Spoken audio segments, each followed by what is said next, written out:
By the time that this is posted, it will be Saturday morning, which is the day that I'm taking my first therapy session.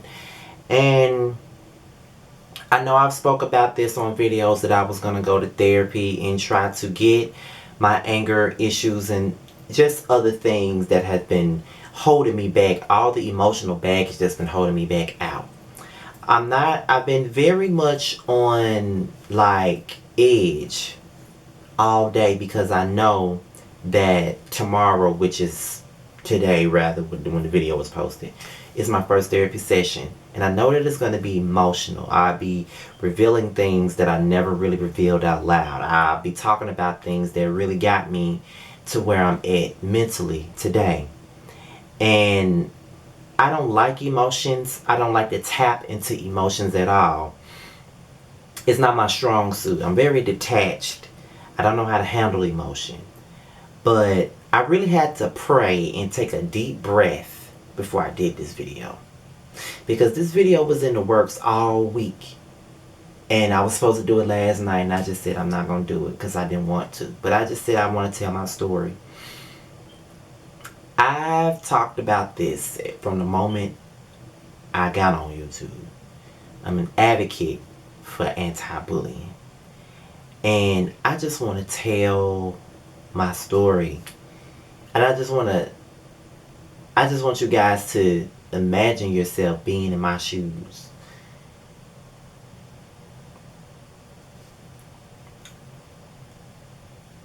In 1998, there was a boy by the name of Scotty. He entered the 4th grade in a new school with new people. From day one, he got picked on. It wasn't because of his clothes, because he had name brand clothes. His mother kept him in Tommy Hilfiger and Polo and stuff like that, you know. Stuff that people would get picked on for not wearing, you know. So it wasn't nothing to do with his clothes. I kept a haircut. Had nothing to do with that. But I was very friendly. Well, he rather was very friendly. Very friendly. But feminine at the same time. He became a target for the male students. Every single day. You're gay. You're gay. Yo gay self. You want to be a girl. You too gay for me. He did not know what gay meant when he was being called that. He actually laughed when he first heard someone call him gay. He didn't know what it meant. Until he went home and he asked his mother. His mother told him, gay means happy, but there's another thing about gay is I want a man like another man. And I knew that was something that you're not supposed to do. So he went along into being picked on mentally. It's every day. You're gay, you're gay, you're gay, you're gay, you're gay. But then when he tried to defend himself, it gets physical. When he speaks up for himself, it gets physical. I'll never forget this boy was just picking on me all day. All day. It's just gay this, gay that, gay this, gay that. I'm just sitting there quiet, not saying anything to nobody. Gay this, gay that, gay this, gay that. And it's just, I just tried to be quiet because I couldn't take it.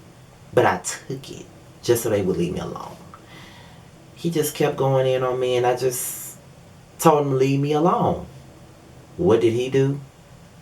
He grabbed me by my arm and pushed me. And me and the desk fell to the ground. And everybody laughed at me. Embarrassing. For nothing. Absolutely nothing. Just because he could do it. You know what I mean?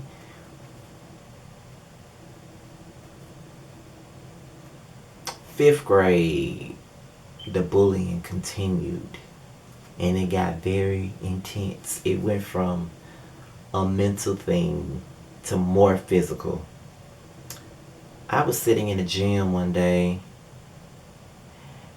and just minding my business because, you know, they always say Aquarians are loners anyway. So I was sitting by myself, minding my business. Nobody would talk to me. I really didn't have any friends. So it was like I was always by myself. I was sitting there eating some Skittles that I bought. Guy come over with about 4 other guys, and I'm just sitting there alone. One of them held me down like this and let the other 4 or 5 guys punch me till they got tired of punching me. Nobody would stop them from attacking me. That was until one girl said, "Leave Scotty alone. He not bothering y'all. Leave him alone." It made it worse though. As much as I thanked her for defending me, it made it worse because a girl was taking up for a boy.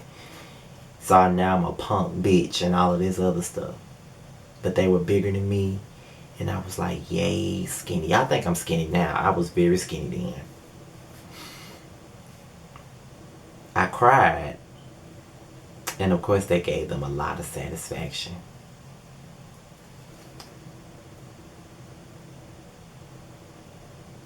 It had gotten to a point to where it wasn't just like a mental thing, or it wasn't just physical. It would be sexual too. Like they would sexually harass me. Guys would sexually harass me sometimes. Like they'll pick on me, they'll taunt me, and then they'll rub on my leg and I say stop, and then they'll keep rubbing on me and like caressing me, and I'm like stop, and all of this stuff. And they was like, you gay anyway, you know you like it anyway. They rubbing on me and just, you know, touching me where they shouldn't be touching me at. And they're getting off on it knowing that it makes me uncomfortable. So it's kind of like, and it kept doing it, and in a way it kind of was like, because I was already having those confusing ass feelings. It was like you like it but you don't because of the person that's doing it. You're not supposed to like it. It's making you uncomfortable to like it.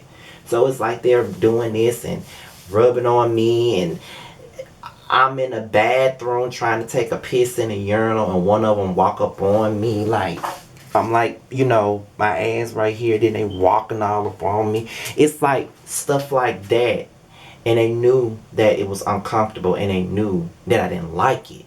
And they knew I didn't like them, but they would keep doing that shit to me. And I never forget, one day we were all going to the bathroom, and I was just sitting in the hallway, and this guy took, like I was sitting in the hallway and I had my earphones in my ear. I had my headphones because, you know, back then we didn't have iPods and iPhones. We had a Walkman.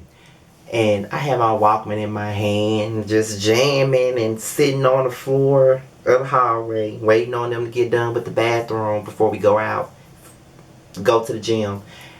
And as I'm sitting there, minding my business, this dude walk up, good as he felt, stood in front of me. Me not knowing that he's standing in front of me, I'm just jamming. He do me like this. So y'all know what he was doing. He did me like this, like I was giving him fellatio. Like that wasn't cool. And he did it in front of everybody. And of course, all of this stuff would happen in front of people, but nobody would think that they were gay for doing that to me and this and all of that. Nobody would think that was something was wrong with it. They thought that shit was funny because they were doing it to me. You know what I'm saying? So this incident happened in the 7th grade. From the moment this guy met me, he taunted me. He taunted me. He would come for me every day. Like it really didn't make any sense. I would literally cry in between classes sometimes because it was so unbearable. Like, he spent his entire day poking at me, fucking with me, sitting, but he'll take a seat right behind me just so he can fuck with me all day. Like, I'm trying to do my work, he's saying all types of gay ass shit in my ear, like, just straight up fucking with me. And this was 7th grade.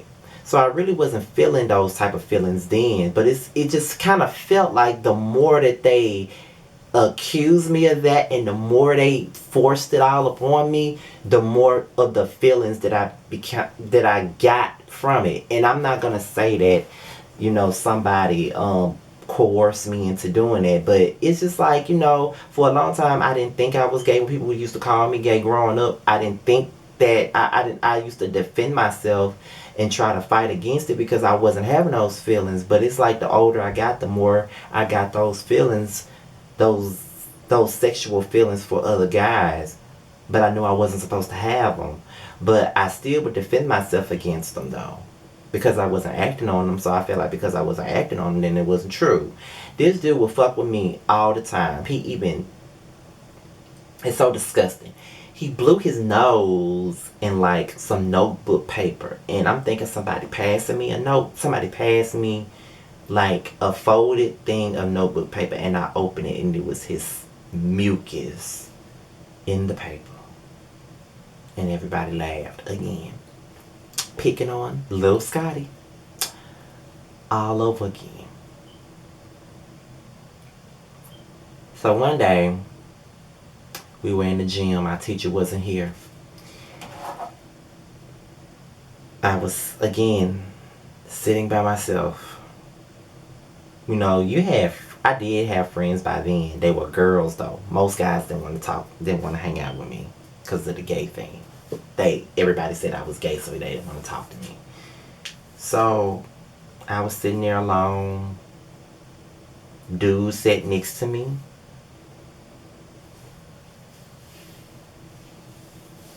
And I'm like, stop. I'm getting agitated. Like, stop. And then the more I say stop, the more he keeps. Like this punk ass bitch. He know he like this shit. Blah, blah, blah.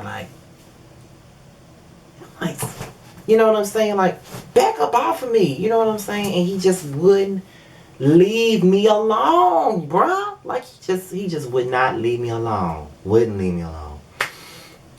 And before I knew it, like for a second there, he did it again. And before I knew it, I opened my eyes and I was like this. I was like this.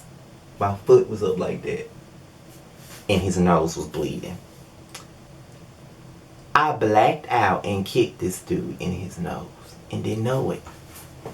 He went to get his nose, fixed up because it was bleeding everywhere. He had blood all over himself. When he came back up there to them bleachers, he looked at me and he stared me down like,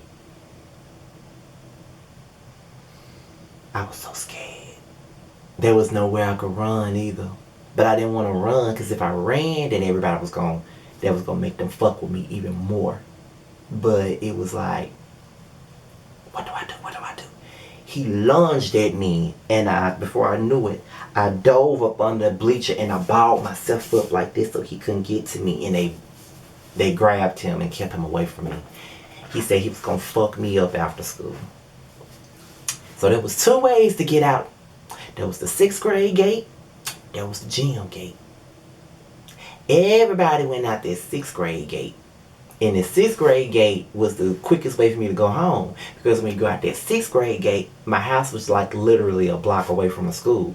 But if I went that 8th grade gate, it was going to be a longer way. He went out that 6th grade gate. He knew I had to go that way to go home. He stood out there and he waited for me. And he waited. I said, how am I going to get home without getting my ass beat? I went out that 8th grade gate. I went that long way, turned around, cut that corner, and ran my ass the fuck home. I didn't see him no more for a couple of years. I didn't see him no more. He did not come back to school after that. And then, in the midst of that, I was in the cafeteria one day. And before I knew it, I was eating my food. We were having chili pie and jello. I used to love it when we had that at school. Before I knew it, some chocolate milk is in my face. I'm drowning in chocolate milk. To this day, I don't know who did it. But before I knew it, somebody took it upon themselves to just hurl chocolate milk in my face. And I'm just like, oh my God. And I cried. Seriously, I cried in front of everybody because I just didn't understand why they were doing it to me. And that's where the thought of suicide started. It's like the bullying became too much for me. And people really didn't understand that. And you know, when I would say that I'm going to kill myself, I want to commit suicide, it's all of, oh, you looking for attention. If you really wanted to do it, you would have done it a long time ago. It's like that kind of thing. And that's why certain things I would keep to myself. Like, it's a lot of things that happened to me as a kid that I did not reveal to my mom until I was 28 years old. And she would get very upset with me because I would never reveal the shit. But it was embarrassing. It was shameful. Like, she didn't raise me to be that type of guy. And the thing of it was, when I was growing up, I had a younger sister. And the thing of it is, she was 2 years younger than me. So when she started school with me in middle school, I was in the 7th grade, she was in the 5th. It was always put in my brain by my parents to always look after your sister. Don't let nobody fuck with your sister. Take up for your little sister. And as I got older, I started to realize that was unfair to me.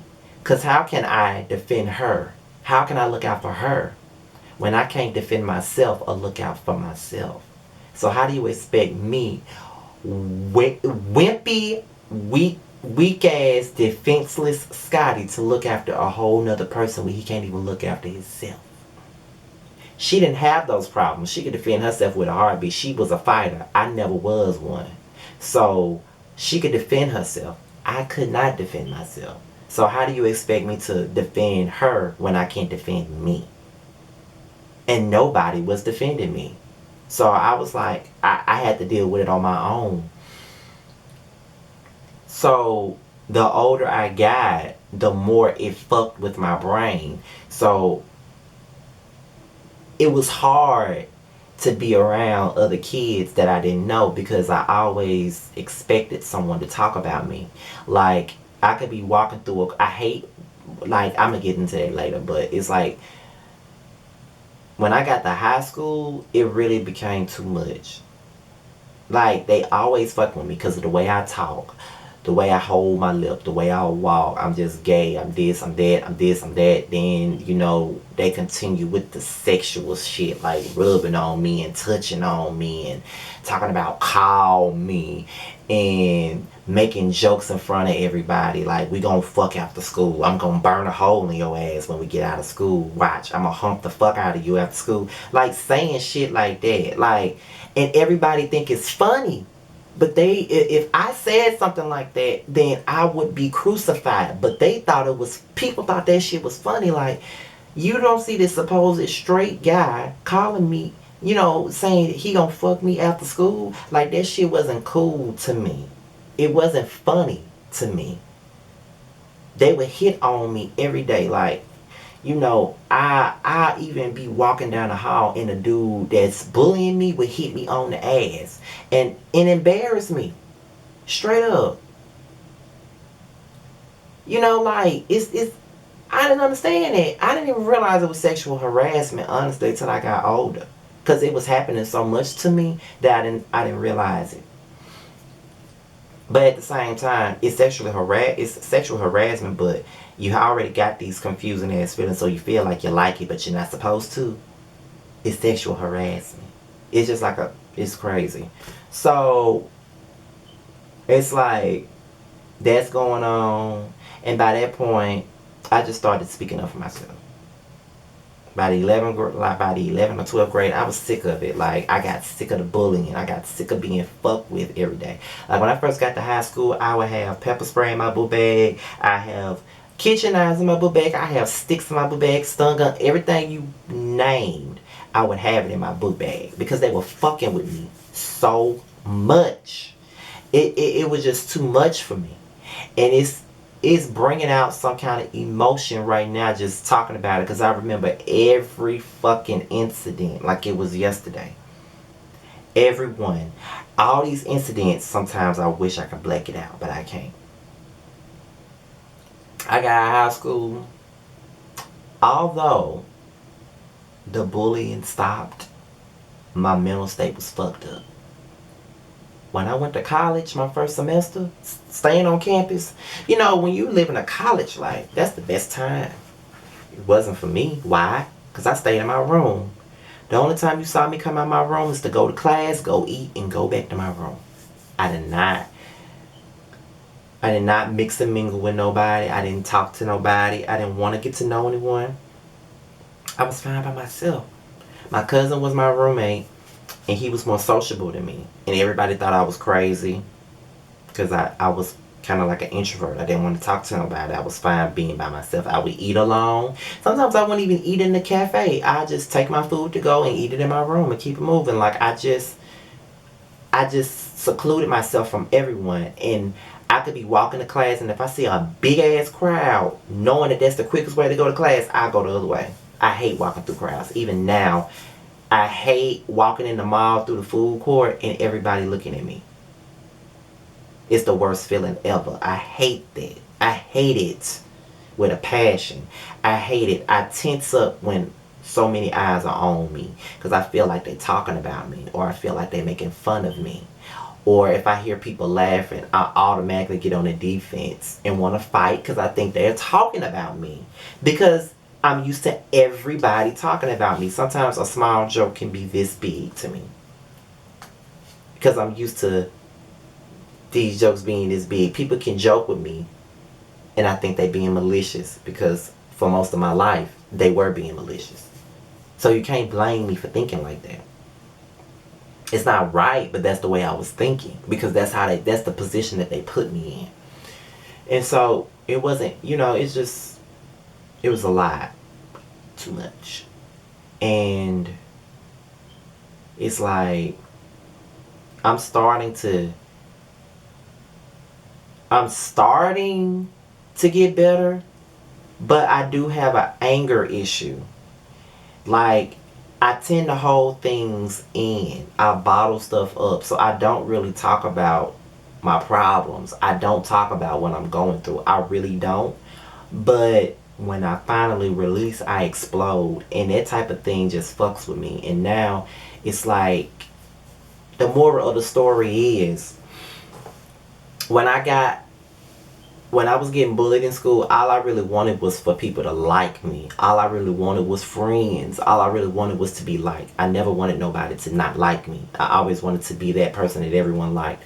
And sometimes I see myself still doing that. Like I was just watching my video that I posted earlier this week about my 13,000 subscribers and how I was so disheartened when I would look on sites like Lipstick Alley or look in the comment section on YouTube and see how certain people didn't like me, or how certain people just wasn't feeling me.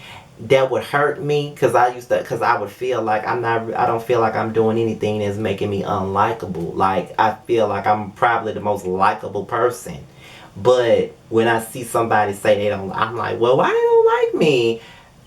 That's really that insecure little boy that wanted everybody to like him.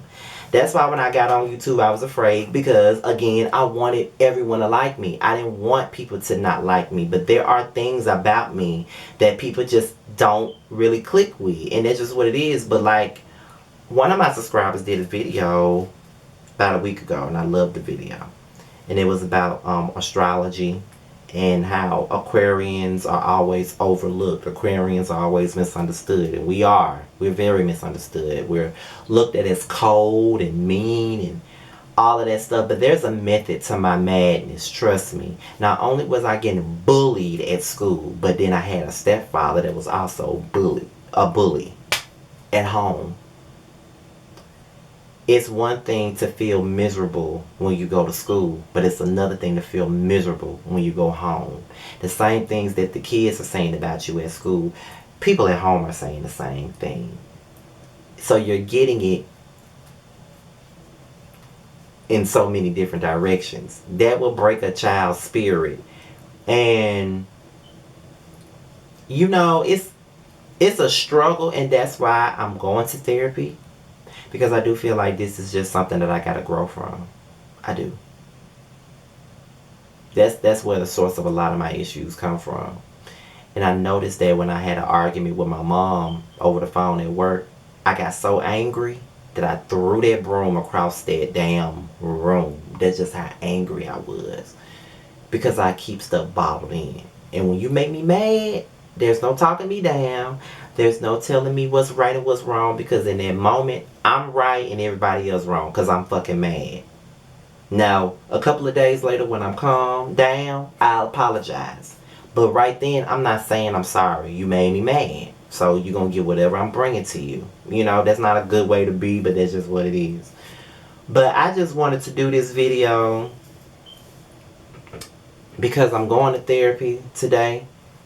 And I just want people to know, especially those that watch me, because I know a lot of people that watch me do have kids. If your child is being bullied, if your child is telling you that they're being bullied, I suggest you really take the precautions about that, because I know that a lot of folks would say, tell a teacher, tell a principal. I would tell teachers they didn't do shit about it. I would tell principals and counselors they didn't do shit about it. Things are a little bit different these days than what it was when I was going to school, but back then nobody did nothing for me. Nobody. Sometimes the teachers were fucking bullies themselves, and they still are. So it's kind of like it was a lose-lose for me. There was nothing nobody can do, and I felt like I was in this world all by myself. And I don't want that for nobody else. That's why I was suicidal. That's why I was depressed as a child. I was not a happy child, period. Nothing was ever happy for me. I was never happy. Because I wanted to be liked. I wanted friends. And what's really funny about it, all these years later, most people that did not fuck with me in school are fucking with me now. When I went to my class reunion this past September, they were giving out awards. And lo and behold, I won class favorite. 10 years ago, well now 11 years ago, I never would have won it. Never would have been nominated for it. And if I was, which I was in class day, for my high school graduation, I didn't win. I was overlooked as fuck in high school. Nobody cared about me in high school. But now everybody loves me now. Everybody want to be around me now. And then the same guys that used to bully me, some of them are gay. Some of them are bums. And some of them I've seen recently. I can give you an example. It was like about 3 years ago. My sister's classmate passed away. And me and my cousin went to her funeral. And as we were leaving, I heard this voice say, Scotty! Scotty, what's going on, man? I ain't seen you in forever, man. I turned around. And it was one of my vicious bullies. Very vicious. He was so terrible to me. He would make me cry just about every day. With the things that he said and the things that he did back in 4th grade. Like, he would make my life hell every day. And this was 2015. I hadn't seen that guy since 1999. So it was like 15, 16 years since I had seen him. And the last time I saw him, he was terrible to me. And when he called my name and called me over, I was not going. I told my cousin, I said, I'm not finna go over there and talk to that. My cousin said, let's just go over there and see what he wants. So he come over there. Man, it's been such a long time since I seen you. You look good, man. Like, for real, man. How you been? He went in for a hard ass hug. Like, it was like a bear hug that he gave me. He even wanted to take a picture with me. And when he asked to take the picture, I looked at my cousin and I'm like, and then he like, just take the picture. He took the picture And I'm like, and I was just weirded out by the whole thing. He was way too happy to see me. And this is the same person that used to torment me and make my life a living hell. I don't know what he's been up to since then, what he's been up to before he saw me, but I was like, and then people were saying that I was wrong for reacting like that, but when you've been in my shoes, you can't tell me how I should react. This was my first time seeing this dude in over 15 years. Do you really think that my reaction was going to be like I was happy to see him? I really wasn't. Because when I saw him, it brought me back to the 4th grade. So you damn right I wasn't happy to see him. Period. It's a lot of my bullies that act like nothing ever happened. Like when they see me, they be way too happy to see me. You look good. And that's the first thing they say is that I look good and all of this shit. But it's like, I guess you broke me down so bad that you thought that when you saw me as an adult that I wasn't gonna be shit. Bitch, I'm the shit. Yeah, I am. I look damn good. I dress damn good. I keep my damn skin on point. I keep a fucking haircut. I need one right now, but I keep a haircut. I keep my eyebrows done. My skin be popping. I always smell good. What is your point? Yeah, you broke me down in school. You thought you was going to break me down for the rest of my life? No. You fucked me up in the brain, but you weren't going to fuck me up appearance-wise, period. No way you were going to do that. They be way too happy to see me. And I'm like, bitch, you made my life a living hell. Why do you want to see me? Man, I'm so glad to see you, man. They want to exchange numbers and hang out? No, I'm not hanging out with you. No, that ain't gonna happen. But it is what it is. But I just felt the need to share this. And this ain't my first time sharing my stories of bullying, but this is really my first time just talking about every damn incident I can remember. But like I said, if you have a kid or a family member that's being bullied, y'all need to take precaution because that shit will fuck you up for life. Seriously. It's fucked me up. That's why I'm going to therapy. Because it's fucked me up. Like, my mental state is all the way fucked up. I'm always thinking somebody coming for me. Always.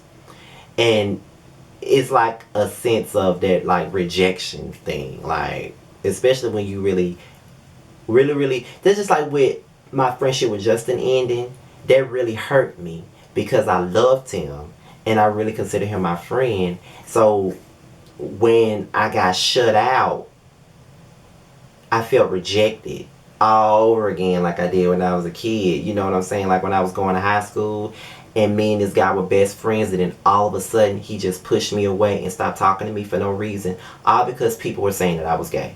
Like that's how that felt when I got that whole rejection thing. That's how it felt. So it just took me back to when I was a child. Like all I really wanted was friends. And I was good to these people, and then they shut me out for no reason just because of what somebody said. You know what I'm saying? So I use that as an example, not to diss him, because I don't have time to be dissing nobody. I just use that as an example. That hurt me. Because that's why I take friendship seriously, because when I was young I didn't have friends. So as I got older and I got friends, I take friendship very seriously. So when I lose them, it's like a death to me. Because a lot of the times when I lose friendships, it's not because of anything that I did. It's because of the way they hurt me. And a lot of the times I hold on to that hurt too. And a lot of these people that I'm no longer friends with, I will probably never be friends with them again. Just because of the way that they hurt me. Because the thing of it is, when I lose a friend that hurt me or betrayed me in a way, I can be friends with them, but it just depends on how deep the betrayal was. And if it was very deep, I'll probably be cordial with you. We could probably have a conversation, but we would never be friends again because I never look at you the same, and I always side-eye you. Now, there's one particular friend that made the cut. This friend and I had a dispute about a man twice. Twice had a dispute about a man. Two of them were men that I used to date. It took me a long time to get over that. The second time he did that, he apologized. We had a conversation. That was that was like 4 years ago. It took me a long time to really, really, really get past that. 4 years later, I can honestly say that we're in a much better place. It's still a sensitive topic.